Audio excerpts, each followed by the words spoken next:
सबसे पहले नमस्ते प्रणाम। और इसमें गुनाहगार देखिए ना मैं हूँ और ना ही जनता है और ना ही यहाँ का प्रशासन है।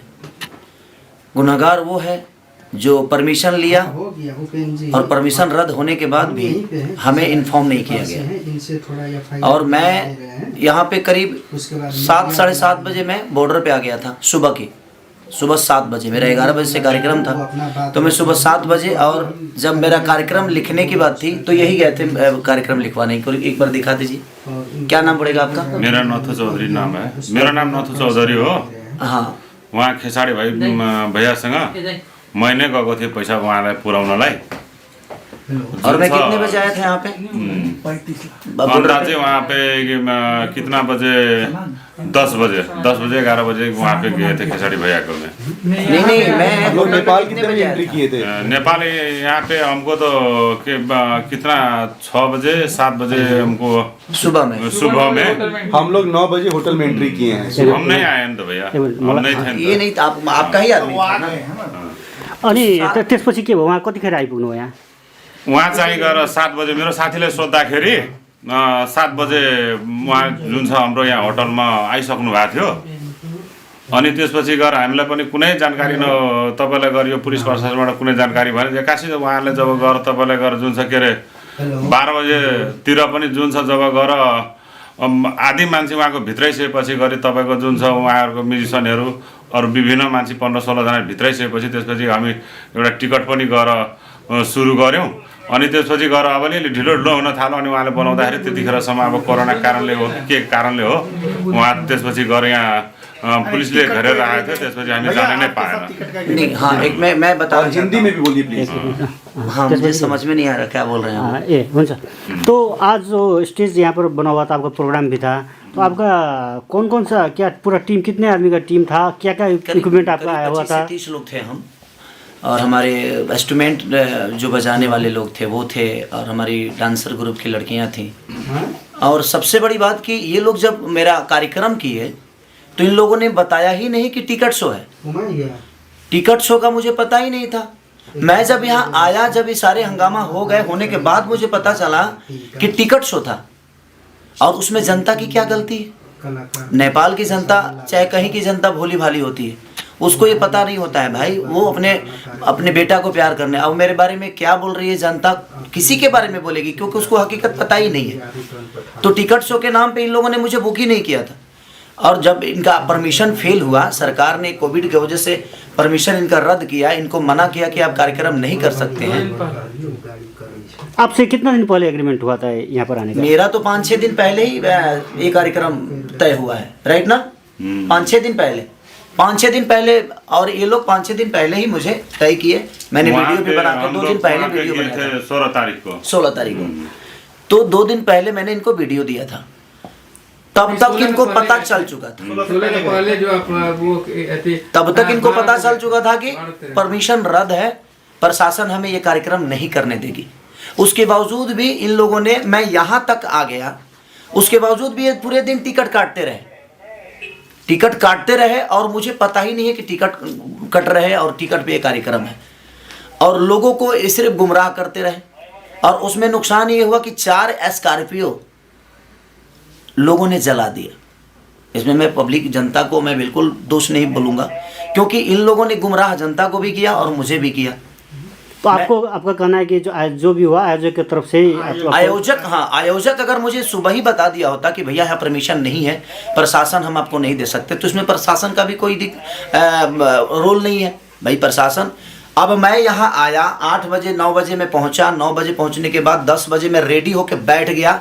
जैसे निकलना चाहा, पूरी प्रशासन पूरे होटल को घेर लिया गया कि आप कार्यक्रम करने जा ही नहीं सकते। तो मैं प्रशासन को तोड़ के तो नहीं जाऊंगा, क्योंकि मैं आउट ऑफ इंडिया हूँ। ये इंडिया तो है नहीं, ये बिहार तो है नहीं, यूपी तो है नहीं। अब प्रशासन बोल रहा है कि आप जा ही नहीं पाओगे, आपको नहीं जाने देंगे हम, क्योंकि वहाँ पे कोई व्यवस्था नहीं है। अगर आपको कुछ हो जाएगा तो भाई उसका जिम्मेदार हम पे आ जाएगा। जो प्रशासन, नेपाल की प्रशासन निकम्मा है, और नेपाल की प्रशासन ने खेसारी लाल यादव को सुरक्षा नहीं दिया, तो हम अपने पे रिस्क नहीं लेंगे, इसलिए आप यहाँ से नहीं जा सकते। और मैं अभी वही कपड़ा पहन के बैठा हूँ सुबह से, अभी खाना तक मैंने नहीं खाया कि कितने लोगों को प्रॉब्लम हुई होगी। मेरे जितने भी बंदे वहाँ थे, कोई ऐसा आदमी नहीं था जिसको चोट नहीं लगी है, सबको चोट लगी है, क्योंकि पब्लिक को कहीं ना कहीं खेसारी लाल यादव चाहिए था और मैं उसी के लिए आया भी था। इसमें मेरी कोई गलती, आयोजक ने एक शब्द अभी तक, जो मेन आयोजक हैं अभी तक मिलने नहीं आया मेरे से। क्या नाम है भैया उनका? क्या नाम है उनका? उसका श्रवण शरवण जी। शरवण जी अभी तक मिलने तक नहीं आए। पूरा नाम क्या है उनका? किसका? शरवण जी का? सरवण चौधरी है उसका नाम। शरवण चौधरी। तो शरवण चौधरी अभी तक मेरे से मिलने तक नहीं आए। हम लोग सारे लोग अभी तक खाना तक नहीं खाए। सुबह सब लोगों ने नाश्ता करके और कार्यक्रम के लिए जा रहे थे हम लोग। और जनता, अब जनता की नज़र में ये चीज़ें लग रही है कि मैं आया नहीं। अभी आप देख ही रहे हैं ना कि यहाँ पे हैं, ये भी हैं हमारे प्रशासन, यहाँ के प्रशासन भी, हमारे एसपी साहब के जो हमारे प्रशासन के लोग हैं वो भी हैं। ऐसा नहीं है कि मैं गलत हूँ, मैं किसी का काम लेता हूँ तो मैं अपने जीवन में मैं 24 घंटा वर्क करने वाला इंसान हूँ, लेकिन कहीं ना कहीं ये कार्यकर्ता लोगों ने जनता को भी बेवकूफ़ बनाया और मुझे भी बेवकूफ़ बनाया। आज कम से कम 1.5 करोड़ का नुकसान हुआ सिर्फ खेसारी लाल यादव के। 4 स्कॉर्पियो को जला दिया गया। इसमें दोष जनता को मैं कैसे दे सकता हूँ? इसमें दोष तो इनका है। हमारे सारे इंस्ट्रूमेंट तोड़ दिए गए, हमारे लड़कियों को चोट पहुंची, तो इसमें दोष ना उन जनता का है और ना ही हमारा है देखा जाए, और ना ही यहाँ के प्रशासन का है, ना ही सरकार का है। जब सरकार आपको पहले कोविड की वजह से मना कर दिया तो ये कार्यक्रम आपको पहले ही रद्द कर देना चाहिए। जब 2 दिन पहले ही आपकी परमिशन रद्द की गई तो आपको पहले जनता को बता देना चाहिए कि कार्यक्रम, या मुझे ही बोलते कि भाई एक बार लाइव आकर बोल दीजिए ये कार्यक्रम कैंसिल हो गया। जैसे आप अभी कोविड तो नेपाल और इंडिया दोनों तरफ ही एक ओमिक्रॉन का जो एक संक्रमण है एकदम तीव्र रूप में आगे बढ़ रहा है। तो जैसे आप लोग का एग्रीमेंट हुआ उस समय आपने नहीं पूछा था कि मतलब इस ढंग का? देखिए मैं बोला भी था, इन लोगों से बोला भी था कि क्या कोविड का कोई प्रॉब्लम तो नहीं है ना? तो नहीं सर, वहाँ परमिशन हमें मिल गया है। तो जब सरकार परमिशन इनको कार्यक्रम के लिए दे दिया तो मैं भी निश्चिंत हो गया कि हो सकता है कि वहाँ इतनी महामारी नहीं होगी। तो मैं क्लियर हो गया कि जब सरकार का लेटर, मेरे पास प्रशासन का लेटर ऑलरेडी आ गया कि हाँ परमिशन है, कार्यक्रम होगा। इन लोगों ने मुझे यही बोला था कि मेला का कार्यक्रम है, ये नहीं बोला था कि टिकट काट रहे हैं। ये नेपाल में आपका आगमन पहली बार है या कितने? नहीं, मैं ये तीसरी बार आया हूँ। मैं विराटनगर खास करके? नहीं, विराटनगर में पहली बार आया हूँ। बाकी वीर औरगंज में बहुत बार आया हूँ, 1-2 बार ऐसे भी आया हूँ और 1-2 बार कार्यक्रम करने। जैसे आप बता रहे हैं 1.5 करोड़ करीब का सामान आपका जो नुकसान हुआ, तो अब क्या इसके बाद क्या आप? इसके बाद लोगों के अंदर जो छवि मेरी बर्बाद हुई, लोगों के दिमाग में तो ये बैठ गया ना कि मैं नहीं आया। देखिए, एक मैं अपने जीवन में अपने छवि के लिए हमेशा काम करता हूँ और हर आदमी करता है, लेकिन किसी और के वजह से जनता को परेशानी हो। मैं आज तक जनता को परेशान करने वाला कोई काम नहीं किया। मैं मनोरंजन करने वाला आदमी, हमेशा उनको खुशी देने का काम करता हूँ। और आज इन लोगों की वजह से लोगों के नज़र में मेरी छवि खराब हुई। लोगों के नज़र में लगा कि खेसारी लाल यादव आया ही नहीं, जबकि सुबह 7 बजे से मैं होटल पे हूँ, 8 बजे से। अब इससे आपका एक जो फैन फॉलोइंग है उसको भी नहीं, जनता को हकीकत पता चलेगा तो जनता बेवकूफ़ थोड़ी है। और जनता ने जो किया है वो अपने हिसाब से बिल्कुल सही है। मैं कुछ जनता को मैं गलत नहीं बोल सकता, क्योंकि गलत तो इन लोगों ने किया कि इन लोगों ने परमिशन नहीं रहने के बावजूद भी मुझे बताया तक नहीं तो मैं सुबह आया जरूर।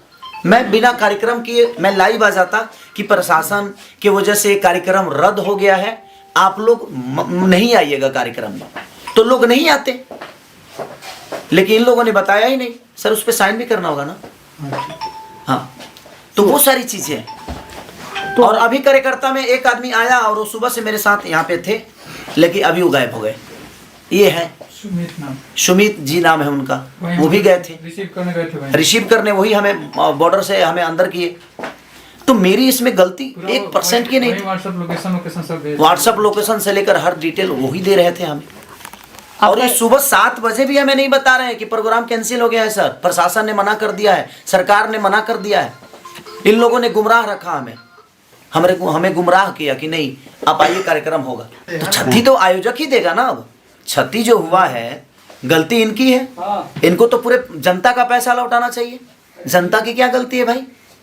वो तो अपने स्टार को देखने आ रही है, तो इनको पूरे जनता का, नेपाल के जनता के साथ इंसाफ करना चाहिए इनको, क्योंकि गलती इनकी है, इसमें गलती जनता नहीं है और ना ही खेसारी लाल यादव है और ना ही सरकार है, ना ही प्रशासन है। कि जब आपको मना कर दिया गया कि आप ये कार्यक्रम नहीं कर सकते, तो फिर आपने जबरदस्ती जनता को गुमराह क्यों किया, जनता को बेवकूफ़ क्यों बनाया, खेसारी लाल यादव को बताया क्यों नहीं? मैं तो इतना ही कहता ना कि भाई ये कार्यक्रम कैंसिल हो गया, क्योंकि यहाँ पे कोविड के वजह से प्रशासन ने मना कर दिया, सरकार इसकी अनुमति नहीं देती है। मैं लाइव आके लोगों को बोल देता, लोगों को समझा देता, तो टिकट तो नहीं कटाते ना वो। तो टिकट आपका यहाँ आने का जो एग्रीमेंट था उसमें कितने में डील हुआ था और कितना पैसा आपको मिल चुका है या देखिए, मिला वो हुआ? अंदर की बातें होती है, उस डील को हम लोगों तक नहीं बता सकते कि क्या बातें हैं क्या नहीं, क्योंकि वो अंदर की बातें हैं कि हम कितना में, हम प्यार में आए हैं कि हम मोहब्बत में आए हैं कि हम 2 रुपये लेकर आए हैं कि हम खर्चा पे आए हैं, वो आपस की बातें होती है। लेकिन हाँ, अंत में इस घटना के बाद आप क्या अंतिम निचोड़? नहीं, मेरा कहने का मतलब कि जो नुकसान हुआ है अब वो तो कहीं ना कहीं आयोजक कर्ता को ही भरना पड़ेगा, क्योंकि मेरी गलती तो 1% नहीं है। मैं तो रात को निकला हूँ, पटना से रात को निकला मैं, और मैं आ गया, तो मेरी तो गलती है। अगर मैं नहीं आया होता तो शायद मेरी गलती थी, क्या खेसारी लाल यादव नहीं आए तो अब क्या कदम लेंगे आप? जैसे आपका कदम क्या उठाना है, तो अभी तो अब जनता को इंसाफ करना है कि आयोजक कर्ताओं के साथ इनको क्या करना है। मैं कुछ नहीं बोल सकता, मैं तो जनता का प्यारा बच्चा हूँ, मैं इनके लिए ही आया था। नहीं, आप अपनी तरफ से क्या कर रहे हैं? मैं अपनी तरफ से क्या करूँगा? अब इनको पूरे जनता का पैसा इनको लौटाना चाहिए, मेरा जहाँ तक सवाल है, क्योंकि जनता जो है वो बहुत मेहनत करके अपने बेटे को देखने आई थी, तो और इन लोगों ने उनके साथ धोखा किया। ये मेरे साथ धोखा किए और मेरा 1.5 करोड़ का नुकसान आज हो गया, कम से कम 1.5 करोड़ का। 4 स्कॉर्पियो को जिंदा जला दिया गया, अब जिंदा ही बोलेंगे उसको, वो खड़ी थी, चलने वाली चीजें थी, और उसको जला दिया गया। हमारे इंस्ट्रूमेंट जो बजाने वाले थे, बैंजू हो, कीबोर्ड हो, पैड हो, ढोलक, नाल, तबला, कोई चीज नहीं बचा है। सर को भी धन्यवाद देंगे कि क्योंकि वो आए हमारे लिए इतने रात को, और इन्होंने भी अपना योगदान दिया मुझे, लेकिन हमें योगदान इनके तरफ से नहीं मिला। और मैं पूरे जनता से मैं क्षमा प्रार्थी मांगता हूँ कि मेरी गलती नहीं है, आप लोग मुझे दोषी ना समझें, क्योंकि मैं आपके प्यार और आपके मोहब्बत के लिए, आपके मनोरंजन के लिए दिनों रात मेहनत करता हूँ और हमेशा करता रहूँगा। और इन लोगों की वजह से, इसमें बताइए, अगर मैं आया और मुझे प्रशासन, पूरे नेपाल के प्रशासन 20 लोग आकर घेर लिए कि आप नहीं जा सकते, क्योंकि कोविड के लिए ऑलरेडी कार्यक्रम कैंसिल किया गया था, ये लोग ज़बरदस्ती कर रहे हैं और हम आपको नहीं जाने देंगे, तो कहीं ना कहीं मैं क्या कर सकता हूँ? कई गुना ज़्यादा दुखी मैं हूँ, क्योंकि मैं आके भी और आपका मनोरंजन नहीं करा पाया, ड्यू टू सिर्फ रीज़न हमारे कार्यकर्ता लोग, जिन्होंने मुझे 2 दिन पहले भी नहीं बताया, यहाँ आने के बाद भी नहीं बताया। नहीं तो मैं लाइव आके सारी चीज़ें क्लियर करके और आपको घर पे ही रोक देता कि आप मेला में मत आइए और टिकट कटाने की आपको ज़रूरत नहीं है। ये टिकट की भी बातें मुझे नहीं बताएं कि हाँ टिकट शो है, और इन लोगों ने टिकट भी काटा, और आज ये बता रहे हैं कि हमारा रिकवरी कैसे होगा। कोई ट्रस्ट है उसके, ये ट्रस्ट है कोई इनका, उसके लिए इन्होंने कार्यक्रम कराया था, तो मुझे बता देने में इनका क्या जाता।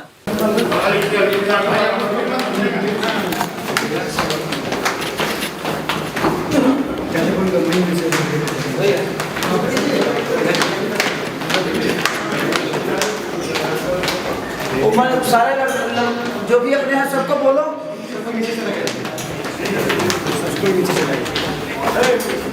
आपके बीच में आकर आपका मनोरंजन नहीं करा पाया, तो इसलिए सो सॉरी उसके लिए। बाकी जो मेरा नुकसान आज 1 से 1.5 करोड़ जो नुकसान हुए हैं, उसके लिए मैं क्या बोलूँगा। कार्यकर्ता है ये जो आयोजन करता है, आयोजक हैं, देखिए कैसे भरेंगे, क्या भरेंगे, और मैंने FIR भी कर दी है यहाँ पे। चले बाकी लोग जितने अपने जो लोग हैं कहाँ हैं, सबको गाड़ी में बैठाओ, सबको बैठा लो। शिवान गाड़ी में खेत तारा लोग 4 जना बैठ जाए, रुक दे हम सबको फारबिसगंज वाले का हुई, तो कैसे करबो, इनसे बोला ना कॉल लो पहले सबको शिफ्ट कर ले। कहां का पहले हम तो अरे पंकज हां बैठावा ना सब लोग के, चलो बैठावा कर सब निकलने के बाद सब हम सर मैं खैर जी नमस्कार सर। एक्शन व्हाट कौन गाड़ी है यार बड़ा एड़ा फोटो खींचू ना ए कैसे फोटो यहां ना हाँ तो चलो लो साथ में चलते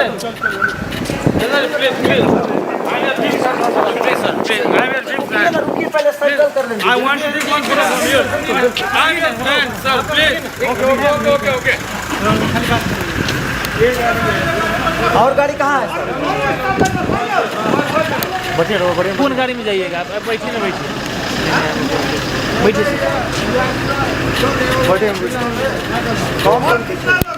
आप पहले बैठ जाइए अरे तो लड़कियों को बैठा आई मनीषा को उधर कौन सा भैया हम दुबई से आए हैं sir. I want to take one photo sir हम दुबई से आए हैं, आपका फोटो ले लीजिए एक बार। वो आ रहे हैं, जिला से आ रहे हैं, जिला से आ रहे हैं।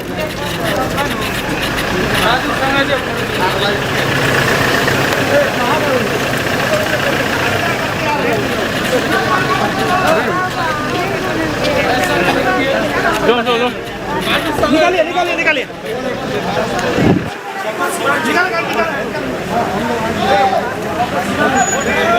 और स्टाफ लोग उस गाड़ी पे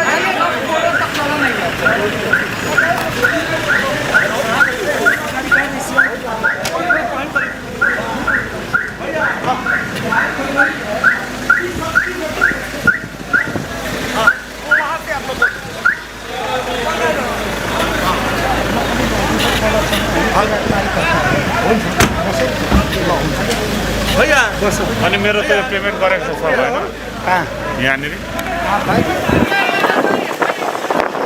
सर हम दुबई से आ रहे हैं, आपका टिकट काट के आप है नहीं सर। अरे यहाँ से मेरा सर हम दुबई से टिकट काट के आप ये भाई मैं जिला से छोड़ के आ रहा हूँ यार, क्यों परेशान?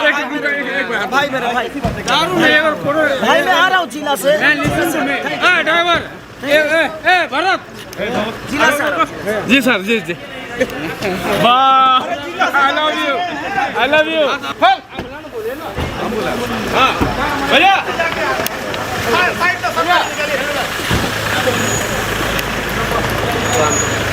अभी चलू सैसा तपाईँ को स्कॉटिंग खै सर हाम्रो गाडी हुन्छ म पनि जाने पऱ्यो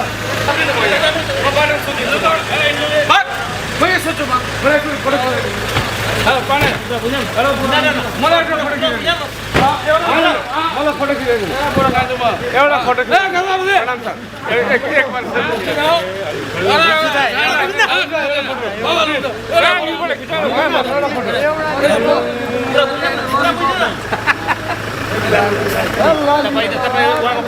म फ्यान हो त म सोधिदिन्छु यहाँ म सोधिदिन्छु मलाई के भन्छ ल गर खेसारी से कम है कैमरा चश्मा है 42,000 का कम है एगो फोटो लेके